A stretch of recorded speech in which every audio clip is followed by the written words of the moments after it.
तुम्ही जर का BA स्टुडंट्स असाल आणि तुम्हाला असं वाटत असेल की तुमची ग्रॅज्युएशन स्ट्रीम तुमच्यासाठी एक लिमिट आहे, तर ॲब्सोल्युटली नॉट.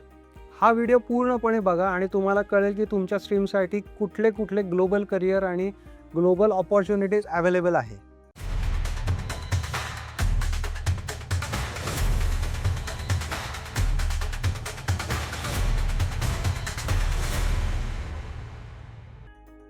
नमस्कार, माझं नाव मयूर यार्दी. सिद्धूराच्या चॅनलवरती तुमचं स्वागत आहे. या चॅनलमध्ये आम्ही स्टडी अब्रॉड रिलेटेड पूर्ण process, courses, careers, scholarships, global careers याबद्दल माहिती देत असतो. तर हा चॅनल नक्की सबस्क्राईब करा, व्हिडिओजना लाईक करा आणि तुमच्या सर्कलमध्ये शेअर करा की ज्यांना ही इन्फॉर्मेशन महत्त्वाची वाटू शकेल आणि त्यांना त्यांच्या ग्लोबल करिअरसाठी नक्कीच मदत होऊ शकेल. तसं म्हणलं तसं की BA स्टुडंट तुम्ही असाल आणि जर का बॅचलर इन आर्ट्स ह्या स्ट्रीममध्ये असाल आणि मग तुम्हाला असं वाटत असेल की अरे बॅचलर्स झालं, मी घेतलेली ग्रॅज्युएशन स्ट्रीमला फार काही पुढे स्कोप नाही आहे किंवा काय करायचं नक्की कन्फ्युजन आहे, असं जर का असेल तर डोंट वरी. BA या स्ट्रीमला ओव्हरसीजला असंख्य ऑप्शन्स अवेलेबल आहेत, वेगवेगळे करिअर्स ऑप्शन अवेलेबल आहेत आणि ते तर तुम्ही नक्कीच एक्सप्लोअर करू शकता. मुळात जे स्टुडंट्स BA करतायत त्यांनी त्यांच्या सेकंड इयरला त्यांची स्टडी अब्रॉडसाठीची प्रोसेस चालू करणं एक्सपेक्टेड आहे. म्हणजे काय, तर त्यांनी त्यांचा रिसर्च चालू करणं एक्सपेक्टेड आहे आणि ॲटलिस्ट हे तरी बघणं गरजेचं आहे की खरंच स्टडी अब्रॉड रिलेटेड तुम्ही एलिजिबल आहात का आणि तुम्ही करिअर्स आणि कोर्सेस करू शकता का. हे मी का सांगतोय, कारण जेव्हा तुम्ही करायला लागाल ना तेव्हाच तुमच्या लक्षात येईल की बापरे, मला केवढे कोर्सेस आणि केवढ्या करिअर स्ट्रीम्स अवेलेबल आहेत. मी नक्कीच तुम्हाला यातली काही उदाहरणं आत्ता सांगणारच आहे की तुम्ही कुठलं करिअर बघू शकता त्याच्यात. पण तुम्ही तुमच्या मनामध्ये एक आकडा धरा की मी BA करतोय, मला किती करिअर करता येऊ शकतात. तुमच्या मनात आकडा धरून ठेवा, तुम्हाला काही वेळाने कळेल की तो आकडा तुमचा बरोबर आहे का नाही. So let's start with that की बाबा तुम्हाला कुठले करिअर्स करता येतील. सो BA म्हणल्यानंतर मोस्टली स्पेशलायझेशन्स कुठले असतात, सायकोलॉजी एक असतं, इंग्लिश असतं, म्युझिक असतं, मास मीडिया असतं किंवा लिटरेचर असतात. हे सगळे स्पेशलायझेशन्स आपण घेऊन पुढे जात असतो. सो ज्या वेळेला आपण याला स्पेशलायझेशन्सला धरून पुढे काय करायचं हा विषय ज्या वेळेला समोर येतो त्यावेळेला नक्कीच आपल्याला असं दिसतं की ठीक आहे, ज्या वेळेला मी सायकोलॉजी करतोय तर I can go in to the masters in to the psychology. If I am doing the economics I can go in to the masters in economics. बरेच जण LLBकडे पण वळतात की जिथे तुम्हाला मास्टर्स इन लॉ पण करायला तुम्ही विचार करता. त्याच्यानंतर जे आहेत economics, you can also go for the next thing as a economics. English चांगलं असेल तर मास कम्युनिकेशन किंवा मीडिया अशा लाईन्समध्ये जाण्यासाठी नक्कीच तुम्ही विचार करू शकता. आता ज्या वेळेला आपण ग्लोबल लेवलवरती म्हणतो की ह्या पर्टिक्युलर स्पेशलायझेशनमधनं मला कुठल्या स्ट्रीम्स करता येऊ शकतील हा तुम्ही विचार करा. एक प्रश्न आम्हाला नेहमी स्टुडंट्स विचारतात ते म्हणजे की माझं तर BA आहे पण सध्या AI, डेटा मॅनेजमेंट हे वगैरे खूप चाललं आहे. Somehow we want to shift towards the IT or technical stuff. Is it possible?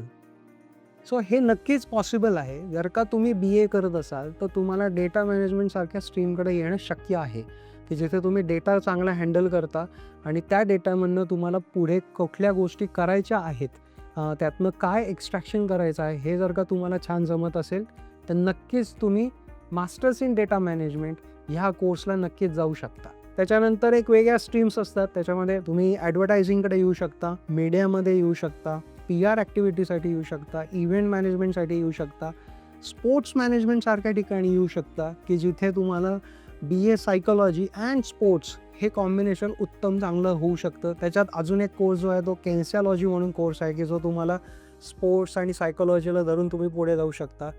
HR is another course की जिथे तुम्ही आता पूर्वीच असं होतं की BE किंवा MBA इन HR केल्यानंतर you are getting in to that, पण आता त्याच्यामध्ये सुद्धा सायकोलॉजीचा चांगला भर यायला लागला आहे की जिथे येणाऱ्या पूर्ण स्टाफला psychologically how they are good, त्यांना चांगली इम्प्रूव्हमेंट करण्यासाठी कशी मदत होऊ शकेल. So a person having a psychology information and HR information has a good scope to getting in to the HR. यामध्ये तुम्ही ॲज अ कन्सल्टंट म्हणूनही काम करू शकता आणि तुम्हाला जॉबसुद्धा मिळू शकतो.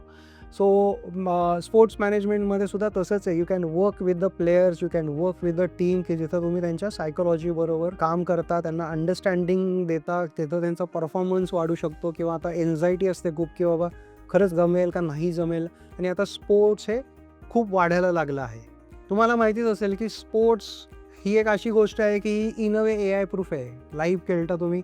सो तिथे तुम्हाला AI can become a hand holding, कारण तुम्हाला डेटा चांगला मिळतो. पण तुम्ही त्यांच्याबरोबर सायकोलॉजिकली काम करून त्यांच्याबरोबर पुढे जाऊ शकता. This can be done individually, this can be done with the team. You can work as a consultant आणि you can work as a employee also. याचबरोबर सायकोलॉजीचा विचार करून जसं म्हणलं तसं की अगदी चाइल्ड सायकोलॉजीपासून ते अगदी वयोवृद्ध माणसापर्यंत आता सगळ्यांना सायकोलॉजीचा विषय किती महत्त्वाचा आहे हे कळायला लागलं आहे.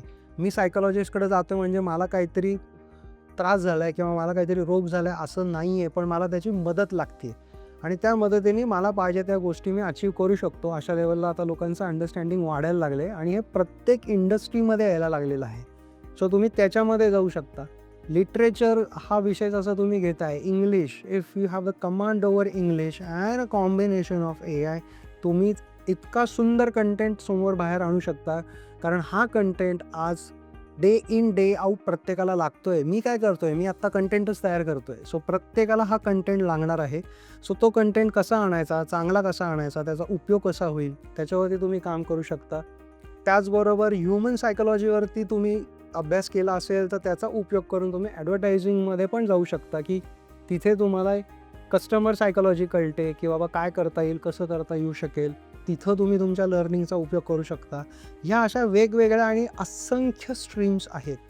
आम्ही आमच्या अनुभवातनं जवळजवळ BA नंतर तुम्हाला कुठले कुठले करिअर करता येतील याच्या जवळजवळ 200हून जास्त करिअर्स आम्ही काढून ठेवलेले आहेत.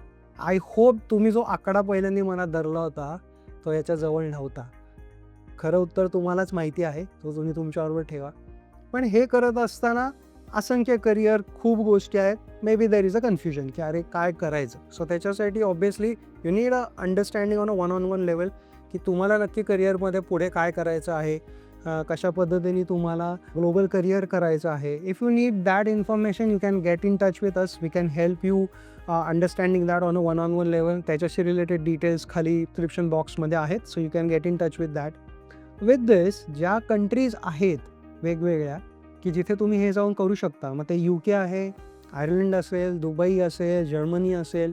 So there are different countries की जिथे जाऊन तुम्ही करू शकता. So getting admissions over there is equally important. So तुमच्या सगळे ॲकॅडमिक डॉक्युमेंट्स तुम्ही तयार करणं, त्याच्यानंतर कोर्स शॉर्टलिस्ट करणं आणि मग अप्लाय करणं, दॅट इज रिअली इम्पॉर्टंट. ह्याच्यासाठी जेव्हा आपण म्हणतो की माझा विजाचं काय, तर हे विजा जसे नॉर्मल टेक्निकल वगैरे सगळ्या स्टुडंटसाठी सेम विजा प्रोसेस असते. दॅट इज नथिंग की बाबा काहीतरी मला वेगळी विजा प्रोसेस वगैरे द्यावी लागणार आहे किंवा काय. आणि it is very much doable comparatively. UK visa is आता तर डिजिटल झालेला आहे. It is comparatively easy. So visa is not a big thing but process is important. मी म्हटलं तसं की तुमच्या सेकंड इयरला तुम्ही ती प्रोसेस चालू करणं एक्सपेक्टेड आहे. जे छान स्मूथपणे ती प्रोसेस होते. प्लस तुम्ही त्याच्याशी खूप चांगले फायनान्सेससुद्धा तुमचे वाचवू शकता. ना talking about the finance, obviously या सगळ्या कोर्सेसना एज्युकेशन लोन अवेलेबल आहे. आणि जेव्हा तुम्ही लवकर तयारी सुरुवात करता त्यावेळेला पेरेंट्सनासुद्धा काही त्यांच्या सेविंग्समधनं पैसे इन्व्हेस्ट करणं for your education and combination of loan and saving करणं हे अगदी सोपं होतं. So that is also available. Not just that, if you apply really well with your nice SOP किंवा essay जे आपण म्हणतो ते, and if you apply early, तर स्कॉलरशिपचे चान्सेस पण खूप चांगले असतात to this courses. To the different universities त्या स्कॉलरशिप्स ऑफर करत असतात. सो तुम्हाला त्याचाही खूप चांगला फायदा होतो आणि तुम्हाला तुमचे फायनान्सेस नीट मॅनेज करता येतात. ते उगाचच ओव्हरबर्डन होत नाहीत आणि तुम्हाला ग्लोबल करिअर करणं हे खूप सोपं पडतं. जेव्हा तुम्ही शिकत असता त्यावेळेला अर्न अँड लर्न सिच्युएशन असते. सो तुम्ही पार्ट टाईम जॉबमधनं सुद्धा एक्सपिरियन्स घेत असता. सो तुमचं लर्निंग, देन पार्ट टाईममधले may be experience, if your course has a internship that. So ह्या सगळ्या कॉम्बिनेशनमधनं तुमचं एक नेटवर्क चांगलं बिल्टअप व्हायला सुरुवात होते तिथे आणि तुमची एम्प्लॉयबिलिटी ॲस्पेक्ट वाढते. सो जे काय आपण म्हणतो ना ROI, रिटर्न ऑन इन्व्हेस्टमेंट, तुमचा या केसमध्ये फार उत्तम राहतो. कारण का म्हणतात ना की एज्युकेशनवरती केलेला जो खर्च असतो हा खर्च नसतो, तर ही एक इन्व्हेस्टमेंट असते की जी लाँग रनमध्ये तुम्ही त्याचे फायदे तुम्ही घेत असता. So you are reaping those rewards again and again आणि ते तुम्हाला ग्रोथला चांगलं मदत करते. So these are the things about the specifically if you are coming from a BA background, Bachelor of Arts background, don't worry about it. You have a great career ahead for the overseas education. And if you need any specific information, मी जे काही career सांगितलं याच्यातल्या कुठल्या करिअरची specific information जर का हवी असेल तर तुम्ही कमेंट बॉक्समध्ये कळवा. Will be happy to do the detail video on that, की जिथे त्या सब्जेक्टबद्दल आपल्याला अजून डिटेल सांगता येऊ शकेल. ही करिअर लिस्ट खूप मोठी आहे, त्यामुळे मला टॉप ऑफ द माइंड जेवढे पटापट मला करिअर्स आठवले तेवढे मी सगळे सांगितलेले आहेत. तुम्हाला जर का स्पेसिफिक कुठल्या कोर्सची जर का इन्फॉर्मेशन हवी असेल तर आम्हाला कमेंट बॉक्समध्ये कळवा. तुम्हाला जर का आमच्याशी कनेक्ट व्हायचं असेल तर त्याचे डिटेल्स डिस्क्रिप्शन बॉक्समध्ये दिलेले आहेत. So you can get in touch with अस. हा व्हिडिओ तुम्हाला आवडला असेल तर लाईक करा, चॅनलला सबस्क्राईब करा आणि तुमच्या सर्कलमध्ये सगळे शेअर करा की ज्यांना ही इन्फॉर्मेशन महत्त्वाची वाटेल आणि त्यांना त्यांच्या ग्लोबल करिअरसाठी मदत होईल. Thank you. Sidura, Study Abroad Process Simplified.